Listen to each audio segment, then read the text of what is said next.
तो दोस्तों 82% से ऊपर बिजनेसेस, जी हाँ 82% से ऊपर बिजनेसेस सिर्फ कैश फ्लो की वजह से बंद हो जाते हैं। सेल्स की वजह से नहीं, प्रॉफिट की वजह से नहीं, सिर्फ और सिर्फ कैश फ्लो की वजह से बंद हो जाते हैं। और 25% बिजनेस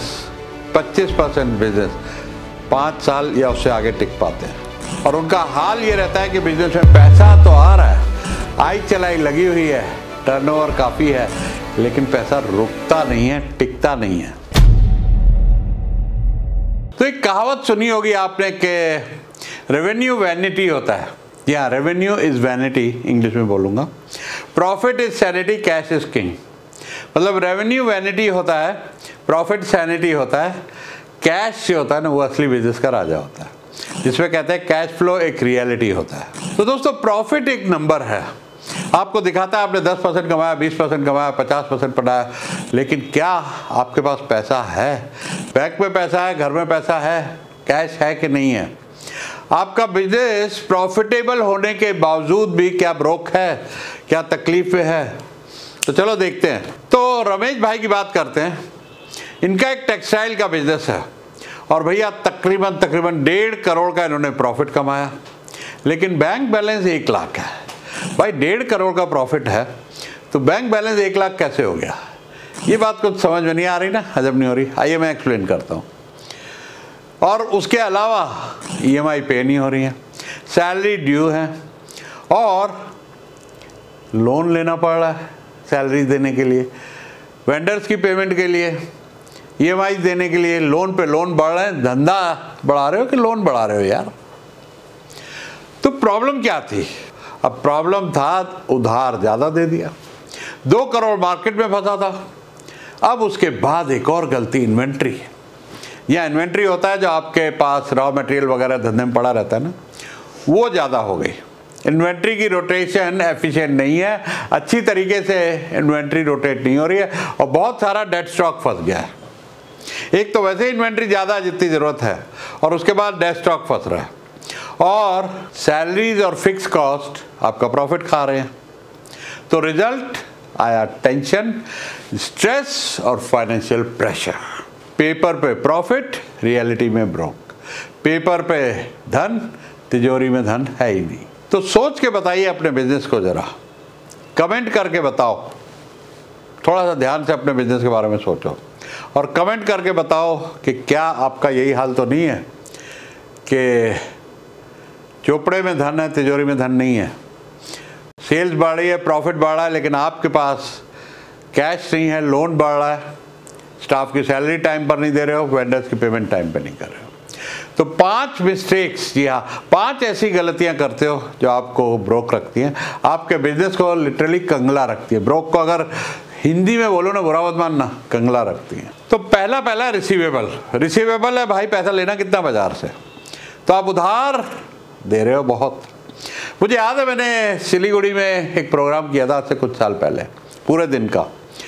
तो मैंने अपने सेशन में बताया भाई उधार बंद, आज से उधार देना बंद करो। आप बैंक नहीं हो, आप देना बैंक नहीं हो जो दिए जा रहे हो। आप अपने कस्टमर को फंड कर रहे हो। अरे भाई कस्टमर को बोलो तू लोन ले, तेरे धंधे को चलाने के लिए मैं लोन लूँ, ब्याज मैं भरूँ, मैं स्ट्रेस लूँ, और मेरी पेमेंट तू 1 महीने 2 महीने 3 महीने में कर रहा है। ये क्या चल रहा है? तो उधार दिया लेकिन पैसा नहीं आया और आप फ्री में काम कर रहे हो। दूसरी गलती, इन्वेंट्री ब्लॉकेज। यहाँ पर रिटेलर लोग को खासकर मैं कहना चाहूँगा, इन लोगों को ध्यान करना चाहिए कि मैक्सिमम, जी हाँ ज़्यादा से ज़्यादा 90 दिन में आपकी इन्वेंट्री टर्न अराउंड हो जानी चाहिए। तो आपने मान लीजिए 1000 कोई भी प्रोडक्ट खरीदे, चाहे गारमेंट है या कोई भी है, और उसमें से 90 दिन में आपके 900 बिक गए, 100 रह गए, उसकी सेल लगा के निकाल दीजिए। इतनी एफिशिएंटली इन्वेंट्री मैनेज कीजिए, क्योंकि इन्वेंट्री अगर स्टॉक फंसा पड़ा है, जिसको आम भाषा में आप लोग रहतिया बोलते हो, रहतिया रह गया तो वो आपका कैश खा रहा है और उस रहतिया की कीमत बढ़ नहीं रही है। ये कोई वाइन नहीं है कि जितनी पुरानी होगी, विस्की नहीं है जी 18 साल पुरानी, 20 साल पुरानी ज़्यादा रेट मिलेगा। ये हर साल हर महीने आपकी इन्वेंट्री की कीमत घट रही है, ये बात याद रख के चलना। तो यहाँ पर क्या होता है कि पैसा फंस गया, स्टॉक भरा पड़ा है और ऊपर से सेल्स नहीं है, पैसे का चौक हो गया, पैसा आ नहीं रहा। एक सज्जन आए मेरे पास बेंगलोर से, भाई 75 करोड़ का टर्नओवर। मैंने कहा बड़ा बढ़िया टर्नओवर है, ब्रांड भी बहुत बढ़िया, लेकिन 25 करोड़ का इन्वेंट्री। इतने टाइट हो गए भाई, लोन पे लोन लेने के बाद भी। अब लोन की भी एक लिमिट होती है, बैंक भी देखता है भाई रीपेमेंट कैपेसिटी है कि नहीं है, क्योंकि बैंक को बैलेंस शीट अच्छी पढ़नी आती है। तो अब लोन भी आगे नहीं मिल रहे हैं, सैलरी इस टाइम पर जा नहीं रही है, सैलरी नहीं जाएगी तो स्टाफ डिमोटिवेट हो जाएगा, काम नहीं चल रहा है, नया माल खरीदेगा वेंडर्स को पैसा नहीं मिलेगा, नया माल नहीं आएगा। तो ये एक ऐसा सर्किल फंस जाता है कि जहाँ पर सारा काम में एक नेगेटिव एनवायरनमेंट क्रिएट हो जाता है और काम उसके बाद धीरे धीरे डाउन होकर बंदा दिवालिया हो जाता है। अब नंबर 3 है बैड डेट्स, जहाँ पे पैसा मर चुका है। मैं अक्सर कोच करता हूँ लोगों, तो किसी का 2%, किसी का 5%, किसी का 10%, किसी का 15% जो पैसा वापस नहीं आता। एक छोटी सी गलती और आपका पैसा हमेशा के लिए गया। तो जब आप उधार देते हैं तो जरूर कुछ परसेंटेज बैड डेट्स होता है। जरा अपनी बैलेंस शीट उठा के देखिए पिछले 3 साल में, 5 साल में बैड डेट कितना हुआ। हमारे एक स्टूडेंट हैं गोवा में, उनको जब मैंने बैड डेट का फंडा समझाया और समझाया कि पैसा वसूल कैसे किया जाए, इसका भी बहुत तरीका है, कौन से किस तरह के पैसे वसूली करनी चाहिए, कौन सी धारा में केस लगाना चाहिए कि 6 महीने में मिल जाए, ये सब चीज़ें मैं अगले वीडियो में कवर करूँगा। उनको जब ये समझाया तो उन्होंने अपने देखा बैड डेट्स में उनके 15 लाख रुपए थे। तो जब मैंने उनको बताया, मैंने कहा बैड डेट तो तेरी किताब में है ना, ग्राहक की किताब में तो बैड डेट नहीं है, तूने यहाँ डाल दिया कि पैसा गया। लगा वसूली पे 90 दिन का टारगेट बना, 90 दिन का टारगेट बना, सारा पैसा आ गया। वो सारा पैसा उसने कहा सर ये पैसा मेरा नहीं है, आपका है, मुझे तजुर्बा के शेयर दे दो इतने के, मैं आपकी कंपनी में इन्वेस्ट करना चाहता हूँ। तो वो तजुर्बा का इन्वेस्टर बन गया। तो बैड डेट्स अपनी किताबों में देखो और ये समझ लेना कि वो बैड डेट आपकी किताबों में है, ग्राहक की किताबों में नहीं है। तो वहाँ पे अच्छी तरीके से वसूली करो, टारगेट बनाओ और अपना पैसा निकालो। चौथा है हाई ओवरहेड, जिससे खर्चे कंट्रोल नहीं रखे ना वो मरेगा ही मरेगा। तो जहाँ पे बड़े बड़े फैंसी ऑफिस, बहुत सारा स्टाफ और बहुत सारे ऐसे अनाप शनाप खर्चे लोग डाल लेते हैं जो उनके प्रॉफिट को खा जाते हैं, उनके कैश फ्लो को खा जाते हैं। तो इसके लिए ज़रूरी है कि आप अपने कंट्रोल रखें। और एक बात ध्यान रखिएगा कि जो बंदा अच्छे टाइम में, खासकर आप ये गलती करते हैं कि जब टाइम बहुत अच्छा चल रहा है खर्चे बहुत बढ़ा लेते हैं। तो टाइम हमेशा सेम नहीं रहता।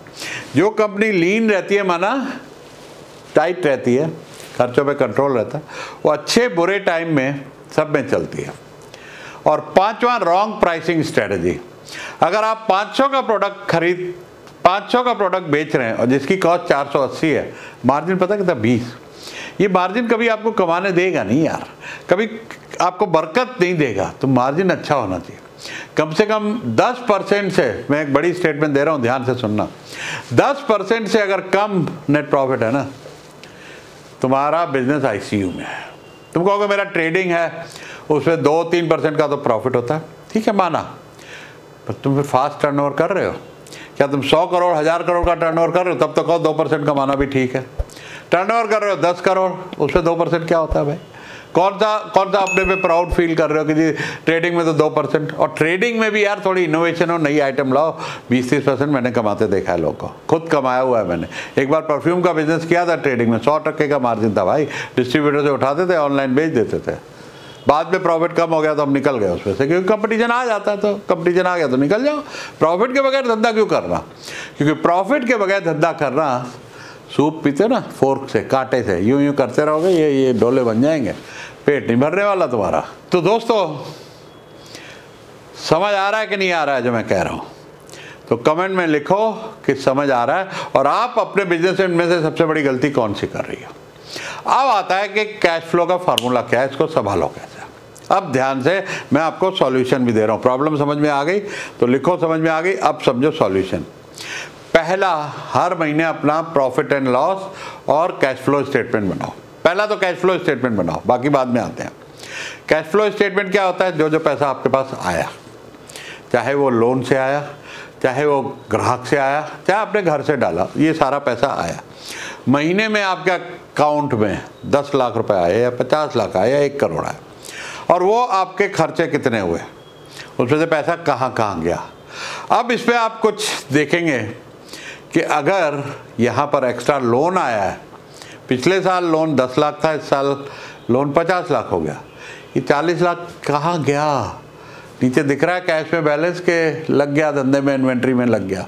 तो जब कैश फ्लो बनाओगे पैसा कहाँ से आ रहा है कहाँ से जा रहा है, और कैश फ्लो और P&L profit and loss statement में फ़र्क होता है। तो कैश फ्लो को भैया पढ़ना सीख लो।